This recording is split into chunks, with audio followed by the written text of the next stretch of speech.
교회에서 수련회를 하게 되면 차를 타고 지방으로 가는 일이 종종 있습니다. 이렇게 차를 오래 타게 되면 나이가 드신 분들은 멀미를 하시기 때문에 출발하기 전에 미리 약을 드시기도 합니다. 그런데 언제 한 번은 심하게 멀미하는 분들이 너무 많아서 당시 인솔했던 교육자들도 고생을 많이 했고, 무엇보다 차량을 운전했던 교회 집사님이 많은 고생을 하셨던 기억이 있습니다.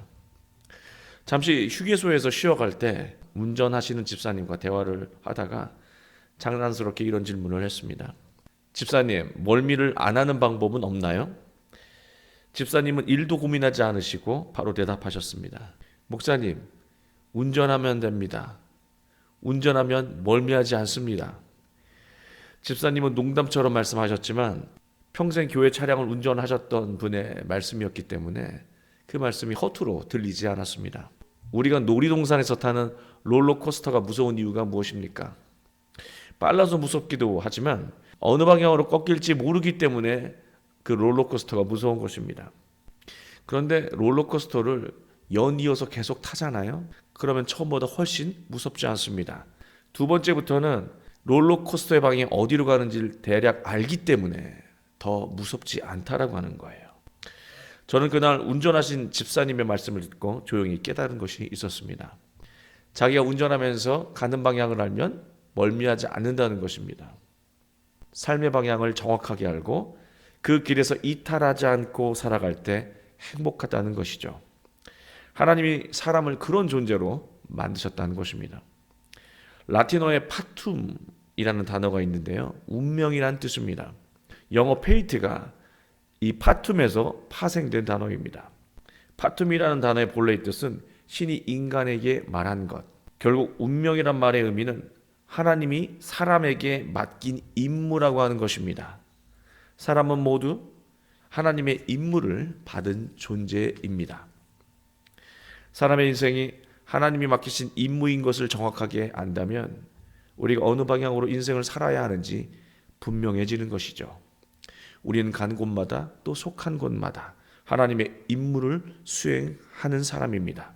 그러나 외부의 환경에 의해서 자기 의도와 상관없이 다른 방향으로 떠밀려 가기도 하고, 또 인생의 위기를 만나고 절망을 겪으면서 마음의 방향을 잃기도 합니다. 또 세상에는 유혹과 불의함이 가득합니다. 우리는 한순간의 실수로 생각하지도 못했던 인생을 살게 되기도 합니다. 또 우리는 세상의 유행과 풍조를 따라 살아가다가 나중에는 자신이 어쩌다 여기까지 오게 되었는지 뒤늦게 후회하게 되기도 합니다. 결국 우리가 삶의 방향을 잃어버리면 무가치한 일에 몰두하며 소중한 인생을 낭비하게 된다는 것입니다. 우리는 삶의 방향을 잃지 않기 위해서 끊임없이 노력해야 하는 것이죠. 인생의 방향을 점검하고 분명하게 하는 과정이 바로 기도입니다. 하루를 시작하기 전에 오늘 하루 하나님이 주신 임무를 분명하게 점검하고 그 임무에서 벗어나지 않도록 기도하는 것이죠.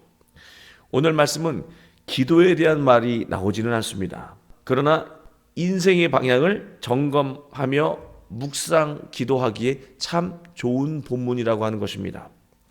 예수님께서 베다니 나병 환자 시몬의 집에서 식사하실 때 한 여자가 찾아왔습니다. 매우 값진 향유 한 옥합을 가지고 와서 깨뜨려 예수님의 머리에 부었습니다. 예수님의 머리에 향유를 부었다는 것은 중요한 상징을 담고 있습니다. 여자는 예수님이 평소에 하신 말을 허투루 듣지 않았던 것입니다. 그래서 예수님의 인생 속에서 장차 어떤 일이 일어나게 되는지를 정확하게 알고 있었던 거예요. 그리고 예수님의 머리에 향유를 부었다라고 하는 것은 이 여인이 예수님을 그리스도로 고백하는 것을 의미합니다. 그리스도란 말의 의미가 무엇입니까? 기름 부음 받은 자입니다. 예수님의 머리에 기름을 붓고 있어요. 예수님을 자신의 구원자 그리스도라고 고백하고 있는 것입니다. 예수님을 그리스도라고 고백한다는 것은 자신의 삶의 모든 구원이 오직 예수님에게 달려 있다고 여기고 자신의 삶의 방향을 예수님의 삶의 방향과 일치시키는 것입니다. 예수님을 그리스도라고 고백한다는 것은 삶의 방향을 예수님에게 맞추고 사는 것을 의미합니다. 예배와 삶이 분리되지 않고 일치할 때 우리는 하나님이 원하시는 삶의 방향에서 이탈하지 않고 살아갈 수 있는 것입니다. 또 이 광경을 본 어떤 사람이 화를 내고 있습니다. 요한복음은 이 사람이 가룟 유다라고 하는 것을 정확하게 밝히고 있습니다. 유다는 300데나리온을 낭비했다고 화를 냈습니다.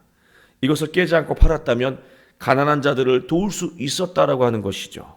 그러나 유다의 말은 그럴싸하지만 모두 말뿐인 것입니다. 이것은 물질을 가장 중요한 삶의 가치로 여기는 사고방식이에요. 유다의 삶의 방향은 오직 물질로 향해 있었다라고 하는 것입니다. 기승전결이 물질인 거예요. 물질을 위해서 공부하고 물질을 위해서 사람과 관계를 맺습니다. 무엇보다 신앙생활조차 물질을 위해서 하고 있습니다.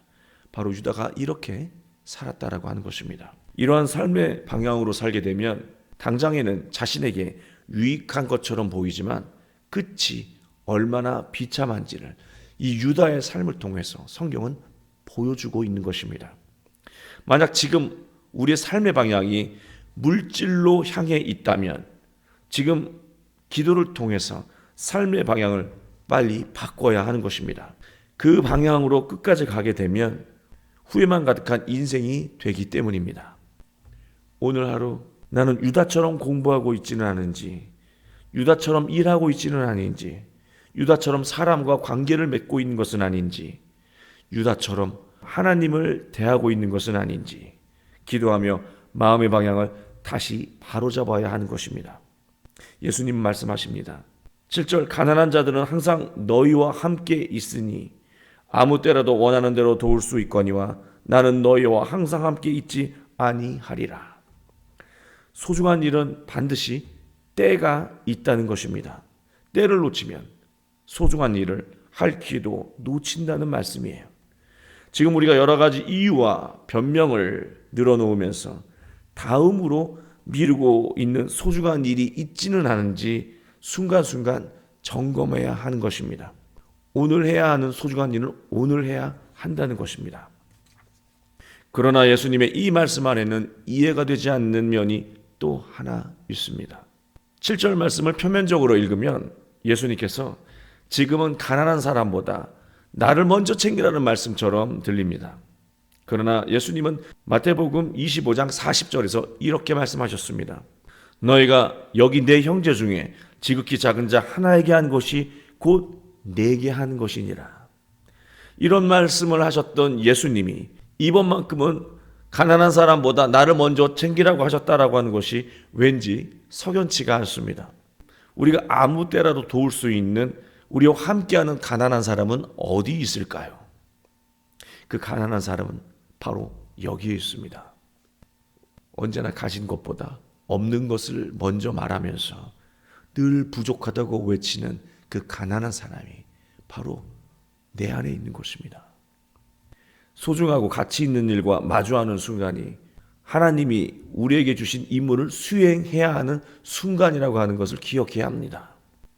바로 그런 소중한 순간이 다가왔을 때 마음의 인색함으로 인해서 그 순간을 피하는 행동을 하지 말라고 하는 것입니다. 예수님은 자기가 깨달은 삶의 방향대로 살기 참 어려우셨습니다. 사람들은 따라다니면서 예수님을 괴롭혔고 협박했으며 때로는 유혹하고 회유했습니다. 그러나 예수님은 그런 순간마다 기도하시며 삶의 방향을 다시 점검하시고 그리스도의 삶을 완성하셨습니다. 사랑하는 교회 여러분, 우린 저마다의 개성으로 다양한 삶을 살아가지만 인생의 방향은 정해져 있다라고 하는 것입니다. 우리는 하나님이 주신 인생의 임무를 완수하며 살아갈 때 그 인생의 열매가 있고 감동이 있다라고 하는 사실입니다. 우리 모두 매일같이 기도하면서 삶의 방향과 초점을 예수님에게 맞추고 여인이 예수님에게 칭찬을 받은 것처럼 하나님에게 칭찬받는 복된 인생을 살아가게 되시길 주 예수 그리스도의 이름으로 축원합니다.